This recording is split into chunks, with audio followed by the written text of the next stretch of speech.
금융계에 엄청난 거물이 하나 숨어 있다는 거 혹시 아시나요? 우리가 잘 모르는 사이에 어마어마한 규모로 커져버린 시장, 바로 사모신용 시장입니다. 오늘은 이 베일에 쌓인 거인의 속을 한번 제대로 파헤쳐 보겠습니다. 자, 이 숫자 좀 보세요. 2조 달러. 이게 뭐냐면요. 불과 15년 만에 직접 대출 시장이 커진 규모입니다. 정말 어마어마하죠? 오늘 우리가 다룰 이야기의 스케일이 이 정도라는 겁니다. 바로 이겁니다. 이게 오늘 우리가 던져야 할 가장 중요한 질문이에요. 투자의 현인 워런 버핏이 그랬죠. 썰물이 빠져봐야 비로소 누가 벌거벗고 헤엄쳤는지 알 수 있다. 이 거대한 시장이 지금 처음으로 아주 중대한 시험대에 올랐거든요. 과연 물이 빠졌을 때 어떤 모습이 드러나게 될까요? 그 숨겨진 위험들을 지금부터 찾아보겠습니다. 좋습니다. 그럼 도대체 이 금융계의 거인은 어떻게 태어났을까요? 그 시작을 거슬러 올라가 보죠.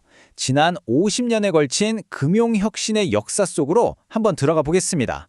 이 타임라인을 보면요, 모든 게 연결되어 있다는 걸 알 수 있어요.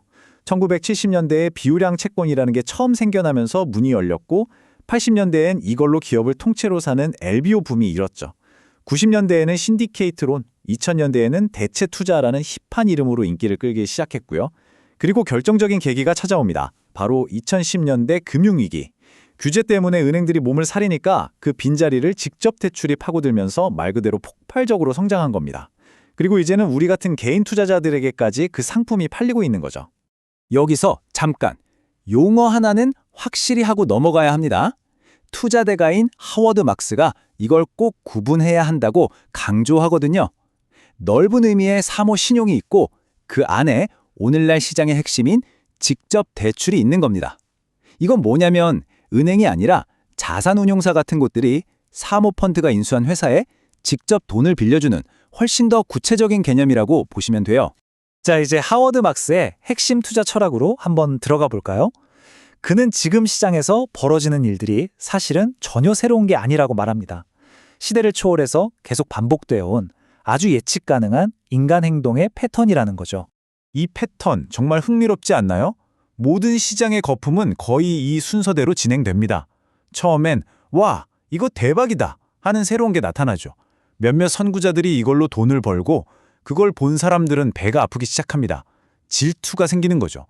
그러다 보면 나만 뒤처지는 거 아니야? 하는 공포, 즉 포모가 이성적인 판단을 마비시킵니다. 위험은 보이지 않고 장밋빛 미래만 보이는 거죠. 결국 마지막에 사람들이 허겁지겁 몰려들 때가 바로 거품의 정점이고 그 뒤에는 환멸과 손실만이 남게 되는 겁니다.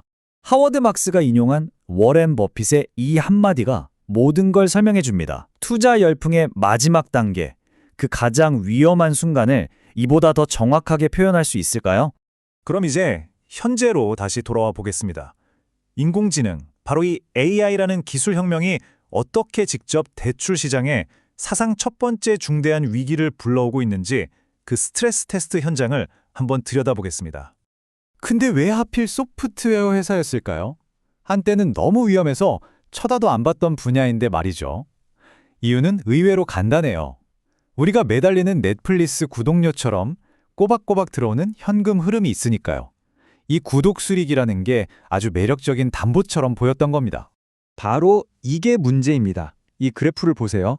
다른 시장과 비교했을 때 직접 대출 시장에 소프트웨어 회사 빚이 얼마나 쏠려 있는지 한눈에 보이죠. 거의 3분의 1에 육박합니다. 이건 뭘 의미할까요? 소프트웨어 산업 하나가 흔들리면 이 시장 전체가 위험해질 수 있다는 뜻입니다. 자, 여기서 한번 상상해 봅시다. 예를 들어 2026년 2월 엄청난 성능의 AI 코딩 모델이 딱 발표되는 거예요. 이제 개발자 없이도 AI가 알아서 소프트웨어를 척척 만들어내는 거죠. 그럼 어떻게 될까요? 그동안 안전하다고 믿었던 수많은 소프트웨어 회사들의 사업 모델 자체가 한순간에 물거품이 될 수 있다는 공포가 시장을 덮치는 겁니다. 이제 이야기를 좀 더 넓혀보죠. 이 AI 위기는 사실 그동안 우리가 애써 외면해왔던 사모투자 상품의 근본적인 위험들을 수면 위로 끌어올리는 계기가 됐습니다. 투자자들이 마주한 문제는 크게 세 가지입니다. 첫째, 비유동성. 시장이 불안해서 돈을 빼려고 했더니 환매 제한이라는 벽에 막혀 내 돈인데도 찾을 수가 없는 상황. 둘째, 가치평가의 불확실성. 이게 주식처럼 매일 거래되는 게 아니다 보니 펀드가 우리 자산 가치는 이 정도입니다 라고 말하는 걸 과연 믿을 수 있느냐는 의심이 들기 시작하는 거죠. 마지막으로 숨겨진 레버리지.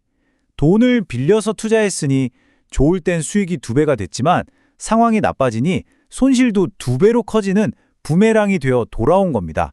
여기서 하워드 막스의 이 말을 꼭 기억해야 합니다. 주식처럼 가격이 매일 오르락 내리락하지 않는다고 해서 그게 위험하지 않다는 뜻은 절대 아니라는 거죠. 변동성이 눈에 보이지 않았을 뿐 그 밑에는 엄청난 리스크가 잠자고 있었던 겁니다. 놀랍게도 지금 우리가 겪는 이 패턴은 과거의 거대한 금융위기, 특히 1929년 대공황 때와 무서울 정도로 닮아 있습니다. 하워드 막스는 마치 그때의 메아리가 오늘날 다시 울려 퍼지는 것 같다고 지적합니다.